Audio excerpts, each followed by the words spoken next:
Magandang balita para sa ating mga SSS pensioner. Alam niyo ba na magbabago ang kanilang mga pension effective September 2025?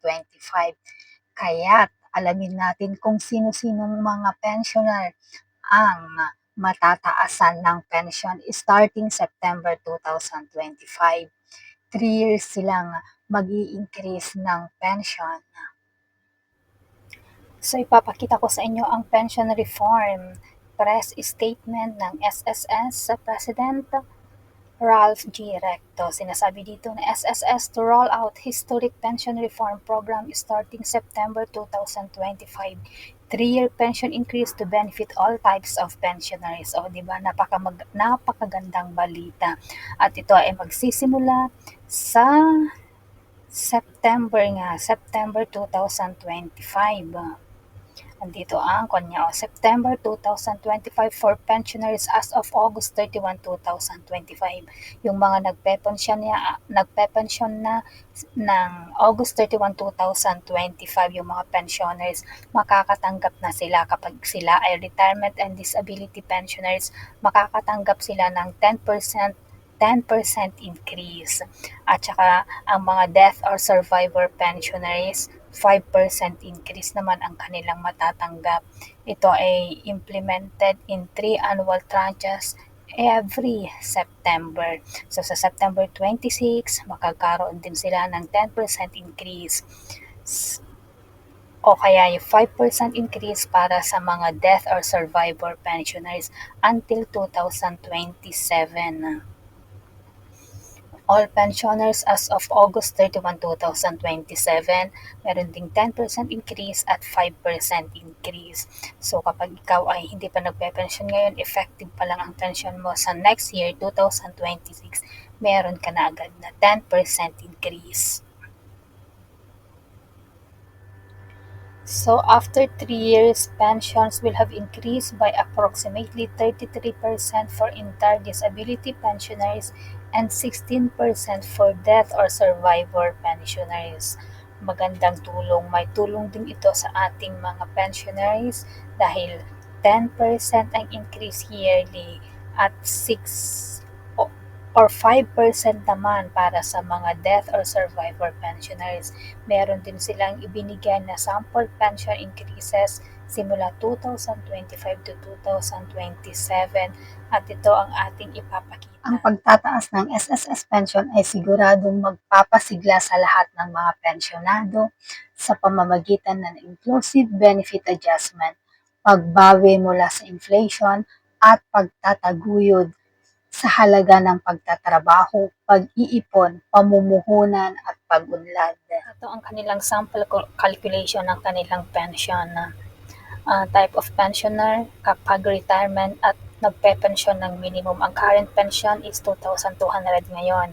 Resulting pension due to increase under the SSS Pension Reform Program effective September 2025 magiging 2,420 plus the 10% na ito, 2,200 plus 10% equals 2,420.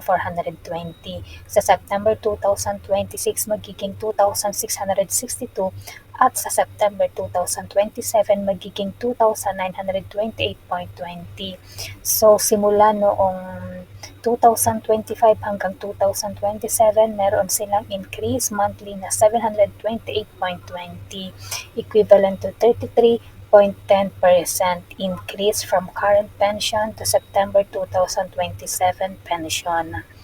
Ang disability naman, 2,000 kapag minimum ang yung pension ay minimum 2,000 sa September 2025 magiging 2,200 sa September 2026 2,420 at sa September 2027 2,662 meron silang increase na 662 equivalent to 33.10% din parehas. Ano ang impact ng SSS pension increase sa pondo ng SSS? Sinasabi dito na mababawasan lang ang reduction ng fund life ng SSS. Kung dati-rate ang cash flow nila ay enough para hanggang 2053, ngayon na-reduce ito na hanggang 2049 na lang ang kanilang pondo. cash flows from previous contribution reforms, and enhanced collection efforts. Dito naman tayo sa survivorship. Ang current pension nila ay 2,000 na. Ngayong September 2025, 2,100 na at sa 2026 ng September 2,205.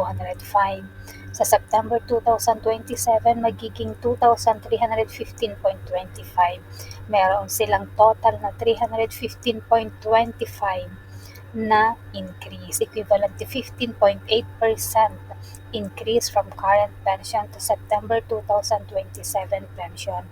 Sa mga nagpe-pension ng average retirement pensioners, currently na ngayon 5,120.20, magkakaroon na sila ng 5,632.22 sa September 2025 at sa September 2026 magiging 6,195 na.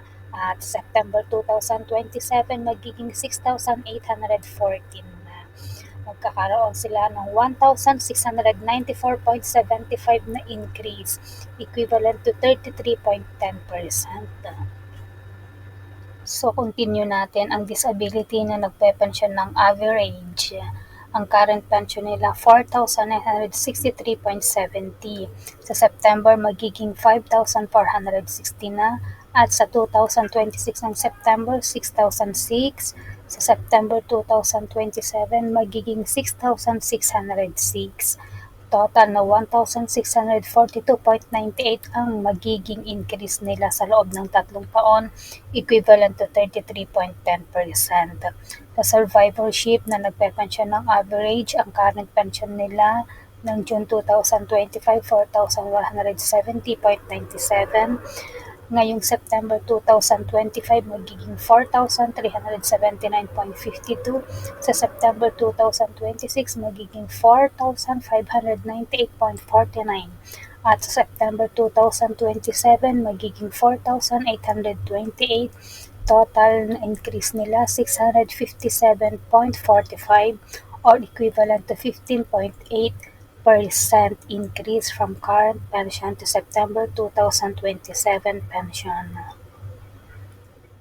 Ang pagtaas ng pension ng mga pensyonado ay hindi nangangahulugan ng pagtaas din ng contribution ng mga nagbabayad.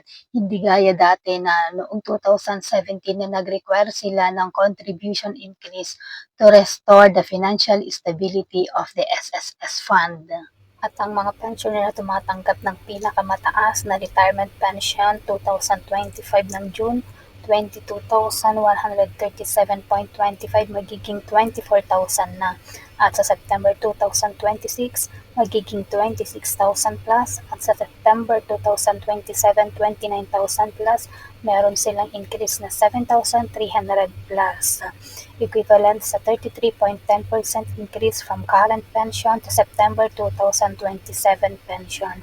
Sa mga disability na tumatanggap ng 18,000 plus, sa September magiging 19,000 plus, sa September 2026 magiging 21 at sa September 2024 magiging 24 at September 2027 magiging 24,000 plus na ito. Total of 5,900 ang magiging increase nila, 33.1% increase from current pension to September 2027 pension.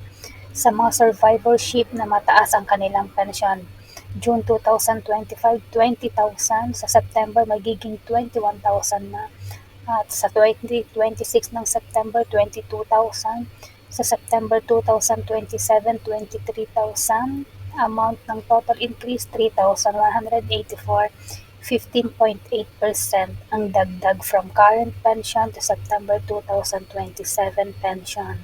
So, ang mga nagpe-pension ng retirement, disability, survivorship ay may inaasahang increase sa kanilang mga pension simula September 2025.